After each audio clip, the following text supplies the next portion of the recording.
Well, today we have like two different parts. First, I want to reflect upon some of the words that we heard today in the readings, and then I'll speak a little bit about the diocesan campaign that's beginning. So, when I was looking over the readings, there was a line that stuck out to me in our second reading from St. John's first letter. He said, "Those who say, 'I know him,' but do not keep his commandments are liars, and the truth is not in them." And I thought, wow, that really applies to every single one of us in some way, right? Because we profess our faith, but at the same time, we don't always live up to it. And the only exception to this is the Blessed Virgin Mary, our great example. And so, but I think what he's talking about here is how we ought to have a high calling in our baptism, right? Jesus called us to imitate him, to walk as he walked, to be perfect. But St. John here is referring to those who intentionally deceive others and pretend like they are this way, one way, when in fact they're not and don't intend to. So this is also called hypocrisy, and hypocrisy comes from the Greek, which is talking about a stage actor, where someone might get on stage and put a mask on or pretend to be someone else. That's what hypocrisy, that's where the word comes from. And just to clarify, one thing that hypocrisy is not, it's not when we profess our faith or our preferences or our principles and then fail to live up to it because of human weakness. That's not hypocrisy. That's natural because we are all flawed and we can't exactly strive, but we can't exactly live up to our commitments in this life. But what hypocrisy is a form of lying. When someone pretends to be virtuous or holy and they don't have any intention to. And Jesus talked about this a lot in the Gospels. You hear about the Pharisees. He calls them hypocrites so many times it's hard to count. And he says that they're like whitewashed tombs. They look nice on the outside, nice and pretty, and the inside they're full of dead men's bones.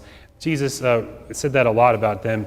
And this hypocrisy really comes from pride, because we want to look a certain way and we don't want to be considered another way. And so maybe we do this. We lie with our actions.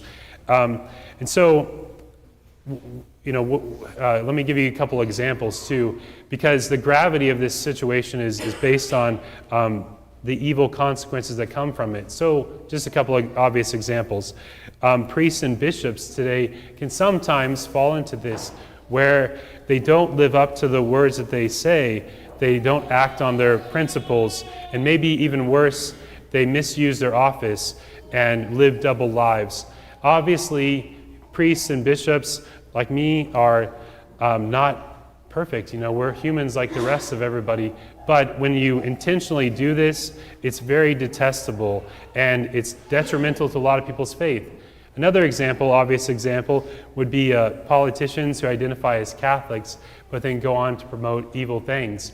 And we don't have to name anybody because there's so many obvious examples all across the political spectrum that it easily comes to mind. But this is also detrimental to the witness of the church. And so those people should either reform their positions or be honest and say that they're not in communion with the Catholic Church. And so we have those obvious examples, and it's really easy when we're talking about hypocrisy to point at everybody else, but it's harder to look at our own selves. And so that's what we need to do, though, is to look at ourselves and say, where does this tendency of hypocrisy that comes from pride, where is it present in my life, and how can I root it out? We need to do this because we want to live in the truth, and because we need to give a witness to Jesus. He said in the gospel to the apostles, "You are witnesses of these things. You are witnesses to me." And so we ought to also live in accordance with what Christ taught us. How are we to do this? Well, one thing that we shouldn't do is give up. We can't just say, well, I can't make it here, so I'm just not going to try. That's really detrimental. St. Augustine pointed out, it's better to stumble down the right way than to go the wrong way. And that's what would be going the wrong way if we gave up. What we really need is to have humility and sincerity. Humility recognizes who we are and where we are in God's eyes, and noticing that we have a lot of room to grow. There's a saying, I'm not who I want to be, but I'm also not who I used to be. And that's kind of what we ought to say. We have a lot of room. We can make that progress. And then sincerity is just living with integrity and trying to be doers of the word. Try to follow the word of God. As St. John said, then love is perfected within us. And striving with all of our hearts. And so then finally, obviously, we need to have help to do this. We can't do it on our own. We're just simple human beings that are flawed. We need Jesus. He is our advocate with the Father. He is the one who has made expiation for our sins and for the sins of the whole world. And so, because he loves us, he wants to give us his help, his example, and then we can follow that as we seek to be his disciples, not only in name, but also in fact. Okay.